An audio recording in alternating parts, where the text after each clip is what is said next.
Students நம்ம இன்னைக்கு பார்க்க போகிற டாபிக் என்னன்னு பார்த்தீங்கன்னா file system management and optimization in ஓஎஸில் பார்க்க போகிறோம். ஃபைல் சிஸ்டம்லாம் தெரியும் இல்லையா, ஒரு டேட்டாவை ஸ்டோர் பண்ணி வைக்கிறது, மேனேஜ் பண்ணி வைக்கிறது எல்லாமே வந்து பார்த்தீங்கன்னா ஃபைல் சிஸ்டம் சொல்வோம். So information stores and heights the complexity on the storage devices. It provides the access information. நம்ம ஒரு இன்ஃபர்மேஷன் வியூ பண்ணுறதாலும் சரி, கெட் பண்ணுறதாலும் சரி, இன்னைக்கு கன்வீனியன்ட் வேல பண்ணுறது தான் file system. It stored on disk. ஃபைல்ஸ்லாம் எங்கே ஸ்டோர் ஆகிருக்கும் பார்த்தீங்கன்னா டிஸ்கில் வந்து ஸ்டோர் ஆகிருக்கும். இப்போ இதில் என்னென்னலாம் இருக்குது அந்த மேனேஜ்மெண்ட்டில் அப்படின்னு பார்த்தோம்னா disk space management. Disk space மேனேஜ்மெண்ட்டாக இங்கே வந்து பார்த்தீங்கன்னா ஃபைல்ஸ்லாம் நம்ம எப்போவுமே ஸ்டோர் பண்ணி வைக்கிற மாதிரி தான் ஸ்டோர் ஆகிருக்கும். ஆனால் இங்கே என்ன தேவைப்படுதுனா டிஸ்க் ஸ்பேஸ், அதாவது ஒவ்வொரு ஃபைலையும் மேனேஜ் பண்ணுறதுக்கு சேவ் பண்ணுறதுக்கு நமக்கு என்ன தேவை இருக்குதுன்னு பார்த்தீங்கன்னா டிஸ்க் ஸ்பேஸ் வந்து நமக்கு வந்து தேவைப்படுது. இதில் வந்து பார்த்திங்கன்னா மேனேஜ்மெண்ட்டை பிளாக் சைஸ் தான் முக்கியம். இப்போ ஒரு ஃபைல்ஸை நம்ம சேவ் பண்ணுறோன்னா இப்போ வந்து அதை வந்து சைஸ் வாரியாக நம்ம வந்து என்ன பண்ணுவோம், ஸ்டோர் பண்ணி வைப்போம் இல்லையா, அதான் பிளாக் சைஸ் அப்படின்னு வந்து சொல்லுவோம்.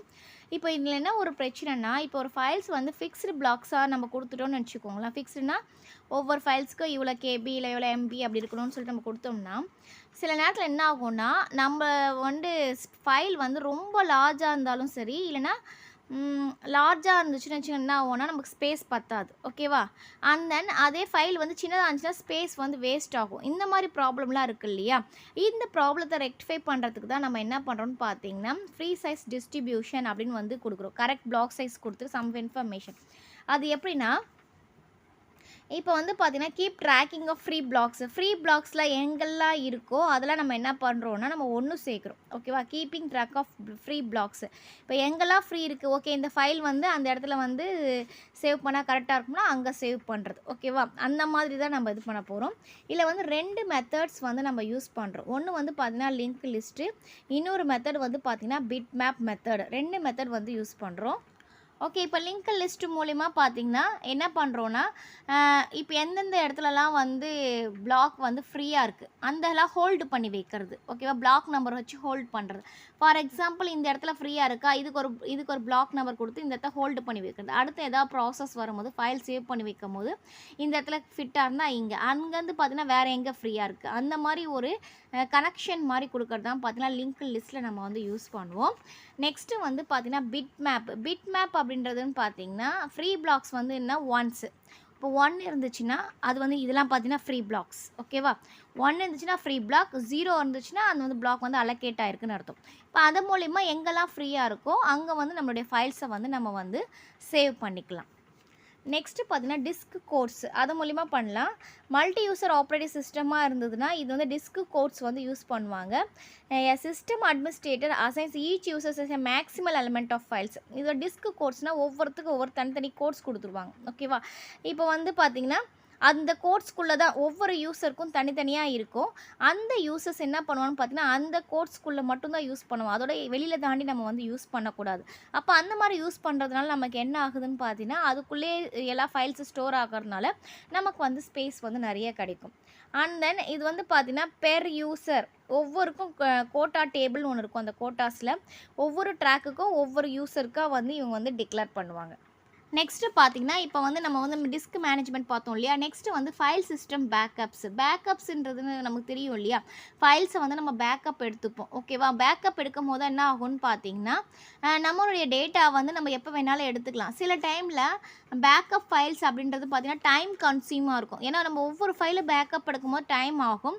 And then large amount of space வந்து நமக்கு வந்து தேவைப்படும். ஓகேவா? ஒரு பேக்கப்னால் திருப்பி அதே தானே காப்பி பண்ணுறோம், அப்போ அதுக்கான அதே ஸ்பேஸ் வந்து பண்ணணும். அது எப்படிலாம் வந்து நம்ம வந்து ஃபைலை பேக்கப் பண்ணலாம், பேக்கப்ஸ் எடுத்து வச்சுக்கலாம் அப்படின்றது பார்த்தீங்கன்னா டம்பிங் பண்ணலாம் சொல்கிறாங்க. அது 2 ways ஆஃப் டம்பிங் பண்ணுறோம்.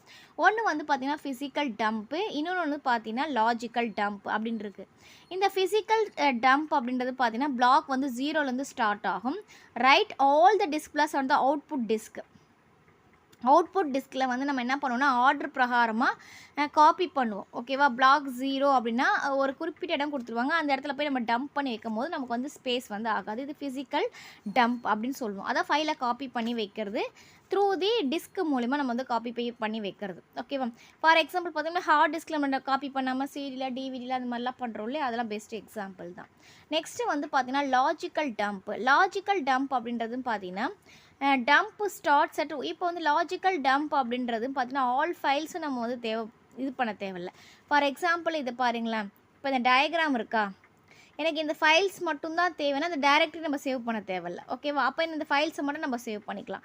இல்லை எனக்கு இந்த டைரக்டரி மட்டும் தான் வேணும்னா நம்ம இதெல்லாம் சேவ் பண்ண தேவையில்ல. நம்ம என்ன பண்ணுவோம், ஆல்மோஸ்ட் வந்து பார்த்தீங்கன்னா இப்போ இது சேவ் பண்ணிட்டோமா, இப்போ இது வந்து இதெல்லாம் டைரக்டரி ரெக்டாங்கிள் ஷேப்பில் இருக்கலாம் டைரக்டரி வச்சுக்கோங்க, இதெல்லாம் ஃபைல்ஸ்னு வச்சுக்கோங்க.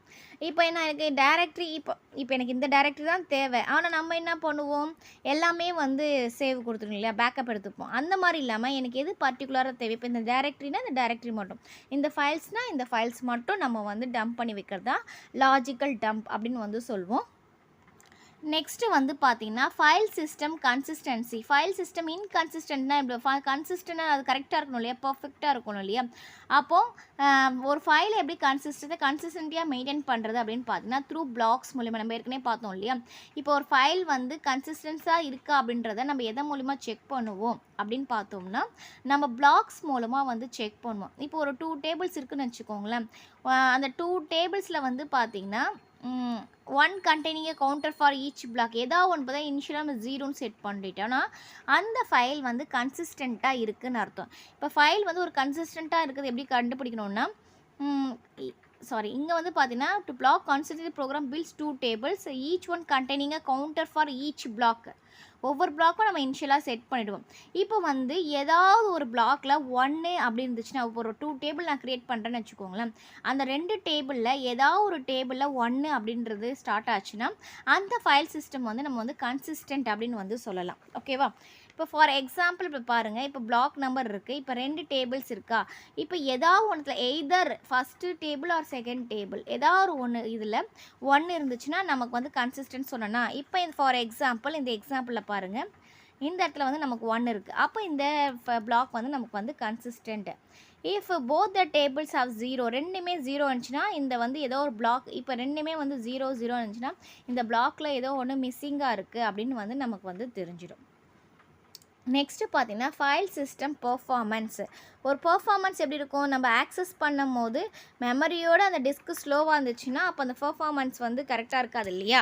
அப்போ நம்ம என்ன பண்ணுவோம், அந்த பெர்ஃபார்மன்ஸை நம்ம இன்க்ரீஸ் பண்ணுறதுக்கு வேரியஸ் ஆப்டிமைசேஷன்ஸ் ஃபங்க்ஷன்ஸை வந்து யூஸ் பண்ணுவோம். என்னென்ன ஃபங்க்ஷன்ஸ்லாம் யூஸ் பண்ணி ஒரு ஃபைல் சிஸ்டத்தை பெர்ஃபார்மன்ஸ் பண்ணலாம் அப்படின்றத பார்க்கலாம். த்ரூ கேட்சிங் மூலமாக நம்ம என்ன பண்ணலான்னா ஒரு ஃபைல் சிஸ்டத்தை நம்ம பர்ஃபார்மன்ஸை இன்க்ரீஸ் பண்ண முடியும். அது எப்படின்னு பார்த்தீங்கன்னா மோஸ்ட் காமன் டெக்னிக் நம்ம என்ன யூஸ் பண்ணுவோன்னா அந்த ஆக்சஸ் டைமை ரெடியூஸ் பண்ணுறதுக்கு, ஓகே, டிஸ்கோட ஆக்சஸ் டைமை ரெடியூஸ் பண்ணுறதுக்கு நம்ம block cache or buffer cache ஏதாவது ஒரு கேட்ச் மூலிமா யூஸ் பண்ணால் அது ஆக்சஸ் டைம் வந்து கம்மியாகும். Is a collection of items same hidden or is the collection of items of the same type stored in a hidden. ஒரே மாதிரி இருக்க ஐட்டம்ஸ்லாம் நம்ம ஒரே இடத்துல ஸ்டோர் பண்ணுவோம், அதான் cache is the quickly accessible நம்ம வந்து சொல்லியிருக்கோம் இல்லையா. The most common algorithm for cache வந்து பார்த்தீங்கன்னா is a disk access initiated disk block. அதாவது the catch is checked first cache வந்து எது செக் பண்ணும் அப்படின்னு பார்த்தீங்கன்னா டிஸ்க் பிளாக் வந்து இருக்கான்னு பார்க்கும். டிஸ்க் பிளாக் இருந்துச்சுன்னா தான் அது என்ன பண்ணும், அந்த ரிக்வஸ்ட்டை ரீட் பண்ணி அந்த டேட்டா இருக்குது இல்லையா, வித்தவுட் எ டிஸ்க் ஆக்சஸ் இல்லாமல் அந்த டிஸ்க் பிளாக் இருக்கு இல்லையா, அது எல்லாம் காப்பி பண்ணி அது என்ன பண்ணும் and then read request to process. அந்த டிஸ்க் பிளாக் இருக்கான்னு பார்க்கும், டிஸ்க் பிளாக் இருந்துச்சுன்னா அதில் இருக்க டேட்டாவை கேட்சில் எடுத்து அங்கேருந்து அந்த ரிக்வஸ்ட்டுக்கு வந்து ப்ராசஸ் பண்ணும். இதனால வந்து பார்த்திங்கன்னா டைம் வந்து குயிக்காக முடியும். நம்ம டிஸ்கில் ஸ்ட்ரெயிட்டாக எடுக்கிறதோட கேட்சில் போய் எடுத்தோம்னா நமக்கு ஃபைல் சிஸ்டம் பர்ஃபார்மன்ஸ் வந்து அதிகமாக இருக்கும். நெக்ஸ்ட்டு வந்து பார்த்திங்கன்னா பிளாக் ரீட் ஹெட் அப்படின்னு இருக்குது. இது வந்து அனதர் டெக்னிக்கு நம்மளுடைய ஃபைல் சிஸ்டம் பர்ஃபார்மன்ஸை இம்ப்ரூவ் பண்ணுறதுக்காக. இங்கே வந்து நம்ம என்ன பண்ணுவோம்னு பார்த்தீங்கன்னா நம்மளுடைய ஹிட் ரேட்டை வந்து இன்க்ரீஸ் பண்ணுவோம். இது எப்படி ஒர்க் ஆகும் அப்படின்னு பார்த்தோன்னா when files are read sequentially, நம்ம ஃபைல்ஸை வந்து அட் ஏ டைம் ரீட் பண்ணிகிட்டே இருக்கும் போது பார்த்திங்கன்னா நம்மளோட பர்ஃபார்மன்ஸ் வந்து இன்க்ரீஸ் ஆகும். For example when a file is asked for block K வந்து ஆக்சஸ் பண்ண போகிறோம் அப்படின்னு பார்த்தோன்னா அதில் நிறைய இருக்கும் இல்லையா, அப்போ K+1 அப்போனா அடுத்த பிளாக்கை வந்து நான் வந்து பார்க்க போகிறேன். If it is not schedules a read for the block k plus thinking that is mat.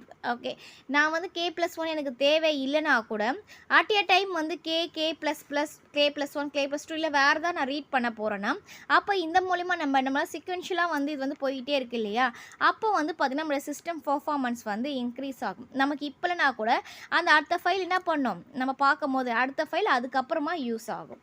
Next வந்து பார்த்தீங்கன்னா ரெடியூசிங் டிஸ்காம் மோஷன் ரெடியூஸ் பண்ணுறது மூலிமா நம்மளுடைய சிஸ்டம் பர்ஃபார்மன்ஸ் வந்து இன்க்ரீஸ் ஆகும். இது வந்து பார்த்திங்கன்னா பிளாக்ஸ் ஆல் ஆக்சஸ் சீக்வன்ஸ், இதுவும் பார்த்திங்கன்னா ஆக்சஸ் இன் சீக்வன்ஸாக நம்ம ஆக்சஸ் பண்ணும் போது க்ளோஸ் டு ஈச் அதை. இப்போ வந்து பாருங்களேன், இப்போ வந்து இந்த டிஸ்காம் இருக்கா, இப்போ வந்து பார்த்தீங்கன்னா இது வந்து ஸ்டார்ட் ஆஃப் த டிஸ்க்லேருந்து இருக்குது. ஓகே, இந்த மாதிரி இருக்குது டேட்டா. இது நம்ம என்ன பண்ணுறோன்னு பார்த்தீங்கன்னா inodes are near the start of the disk. இப்போ ஐ நோட்ஸ் வந்து ஸ்டார்ட் ஆஃப் த டிஸ்க் இருக்குது. அதனால் ஆவரேஜ் டிஸ்டன்ஸு என்ன பண்ணுறோன்னா நம்ம இது வந்து ஸ்டார்ட் ஆஃப் த டிஸ்கில் இருந்து நம்ம என்ன பண்ணுறோன்னா average distance between the I node and it blocks will be the of the number of cylinders. இப்போ இந்த மாதிரி இருக்கும்போது நம்ம சிஸ்டம் வந்து லேட் ஆகும் இல்லையா, அப்போ நம்ம என்ன யூஸ் பண்ணுறோம் பார்த்தீங்கன்னா அந்த பர்ஃபார்மன்ஸ் இன்க்ரீஸ் பண்ணுறதுக்காக அந்த ஐ நோடை நம்ம வந்து மாடிஃபை பண்ண போகிறோம். எப்படின்னு பார்த்தீங்கன்னா இந்த மாதிரி ஒரே ஒரு டிஸ்கில் வந்து கொண்டு வந்துடும். இப்போ இங்கே இருக்கிற டேட்டா ஃபுல்லாக நம்ம என்ன பண்ணுறோம் இப்படி கொண்டு வரும்போது இப்போ இங்கேருந்து ஆக்சஸ் பண்ணுறதுக்கு நமக்கு வந்து டைம் ஆகும். இப்படி ஆக்சஸ் வந்து அது என்ன பண்ணுவோம், அந்த டிஸ்கை குரூப்பாக பிரிச்சுட்டு அதில் வந்து நம்ம டேட்டாவை எடுத்துக்கிறோம். ஓகேங்களா, இப்போ இதுதான் பார்த்திங்கன்னா நம்ம சிஸ்டம் மேனேஜ் பண்ணுறதுக்கு அந்த ஆப்டிமைசேஷன் பண்ணுறதுக்கான ஸ்டெப்ஸு. இது இப்போ இந்த டாபிக் உங்களுக்கு கிளியராக புரிஞ்சிருக்கும்னு நினைக்கிறேன். Thank you students.